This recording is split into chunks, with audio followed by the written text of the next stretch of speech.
Tacitus going to the front. Tacitus strikes to the lead. Tacitus to win the Tampa Bay Derby. It's Game Winner coming past the 8th hole, extending his advantage. Game Winner. He's a habitual winner. He's the undefeated winner of the American Pharaoh. Wins by 5 lengths. Here comes Improbable to join the leaders. Improbable well on his way to remain undefeated. Improbable is ready to roll if he's good enough, and here he comes.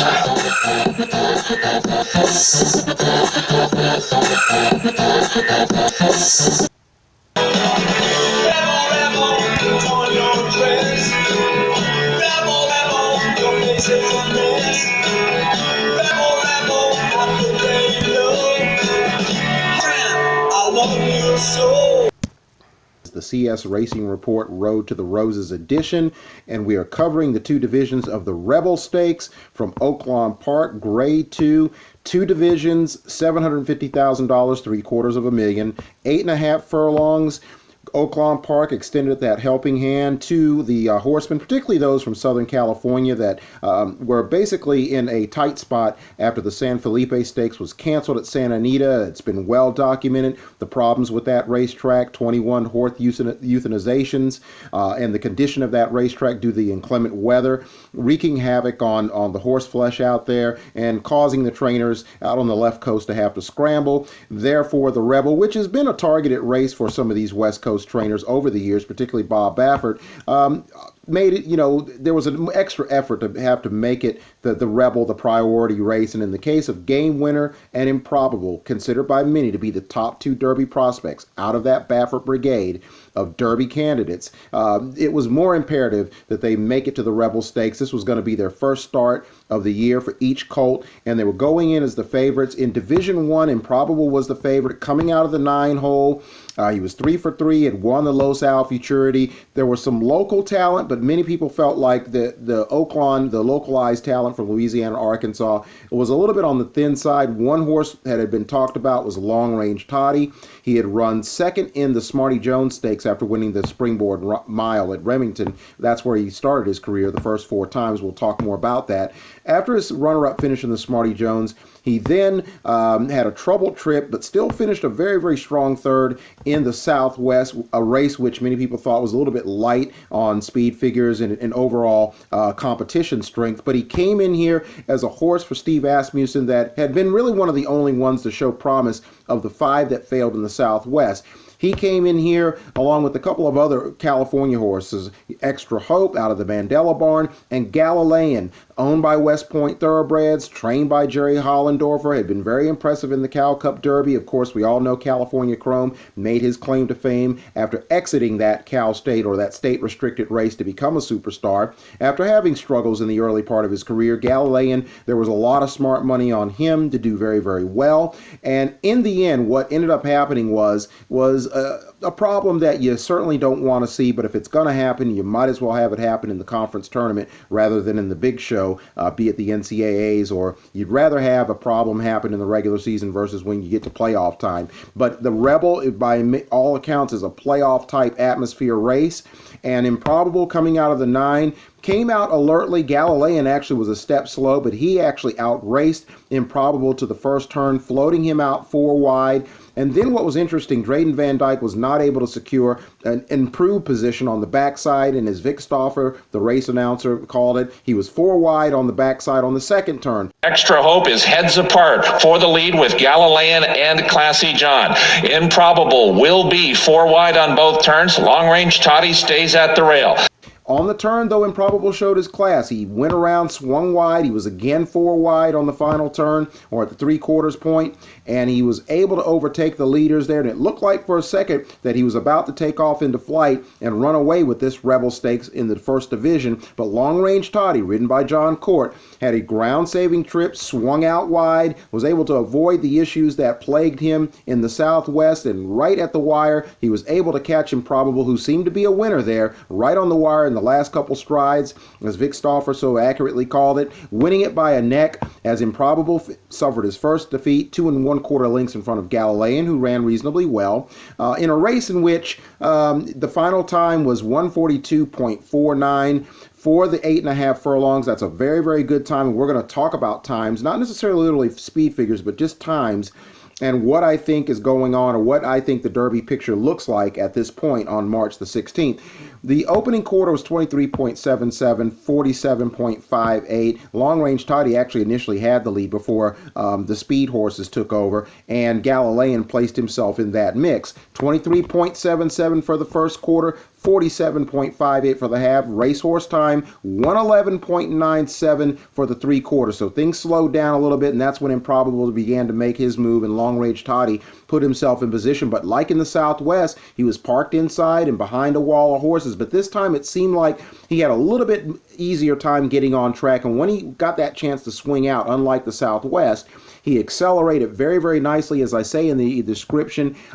He saved ground. He swung wide on the turn, accelerated nicely, and then was able to get up and nip Improbable at the wire. Improbable, my description of him was pretty much what I mentioned early on here. As 4 wide on both turns, he closed, led, dug in very, very nicely, was nipped at the wire. Galilean was slow out of the gate, was rushed into contention, stalked, made a mild bid on the turn, kind of got outrun, but he was clearly third best, ran a very, very nice race, gained some points. And that point distribution, that's normally an 85 point, in an 85 point situation, 50, 20, 10, and 5. Because of the splits in the division, 75% of that 85 points was allotted to the horses in both divisions of the Rebel, making it a 37.5 win for Long Range Toddy, 15 points to Improbable, 7.5 points to Galilean, 3.75 points to the 4th place horse, which was Extra Hope.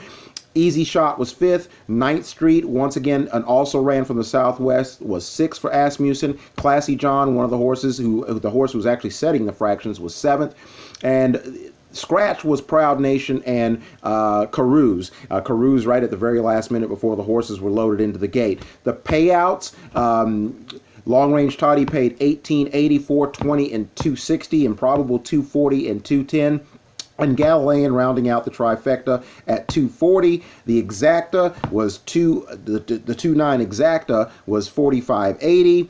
298, the trifecta, 98.40 or $98.40, and then the superfecta, 2981, $302.80. So what does this say about Long Range Toddy? Well, number one, initially, as it's pretty obvious, he is a legitimate Arkansas Derby contender, and from there could possibly be a serious threat in the Kentucky Derby. He's been very, very consistent. He was certainly one of the horses that I didn't pick to win, but I had him in the exotics, looking back on the figures and how he had performed in the Southwest. So it's not an absolute shock that he ran well. The mile and a 16th, the distance was never going to be an issue. The trip was, but I think a lot of people thought that he didn't have quite the turbos to keep up with a horse like Improbable. That was disproved. And Improbable, give him credit. This was his first race for a little while. There's no question that whether you have a 2, 3, 4 month layoff or you coming back and being wheeled back after a couple 2 to 4 or 5 weeks, you don't want to be 4 wide on the first turn. It's not so much the first turn,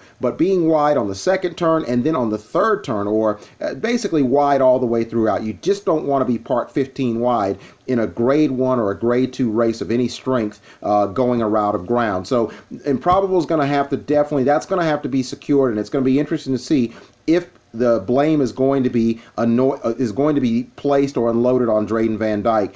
There's no question the way he rode right here. Then there are some people that may say, well, that's the reason why he was jocked off of Justify for Mike Smith. I think that I'm not so sure if Mike Smith or Joel Rosario or Johnny Velasquez or any of these Hall of Fame type riders could have done any better. It will probably be litigated that on the second turn, Improbable could have gotten a better position, and Drayden might have been maybe a little overconfident that his horse, despite the wide trip, was going to win anyway. Again, that's going to be an issue that will be sorted out in the weeks leading up to the Arkansas Derby in the next 3 or 4 weeks. That's probably where Improbable runs next. He comes back to Oaklawn. Long Range Toddy will probably also be running there unless otherwise noted. And I think that Improbable is going to have to improve. This is where the question marks about about that City Zip pedigree, despite the AP Indy influence on the dam side, are going to surface. Can he go the further distance of ground? Others are going to say that perhaps that the layoff, he needed the race and he shall improve, but he's going to have to definitely stay out of trouble, even if he's even a little bit more sharp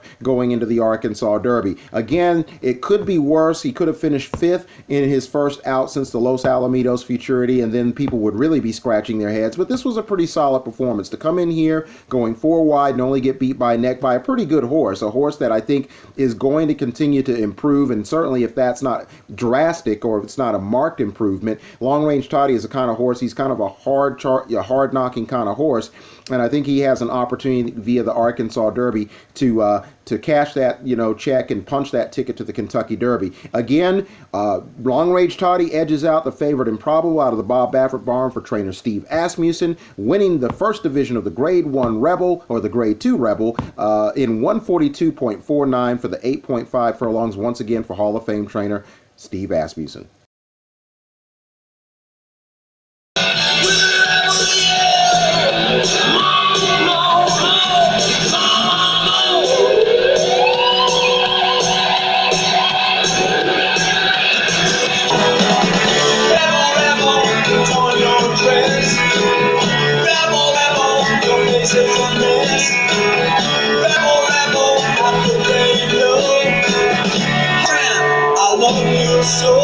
Improbable is ready to roll if he's good enough, and here he comes. Improbable 3 wide. The 3 of them line up at the top of the stretch. Galilean nearest the rail. Improbable in the center.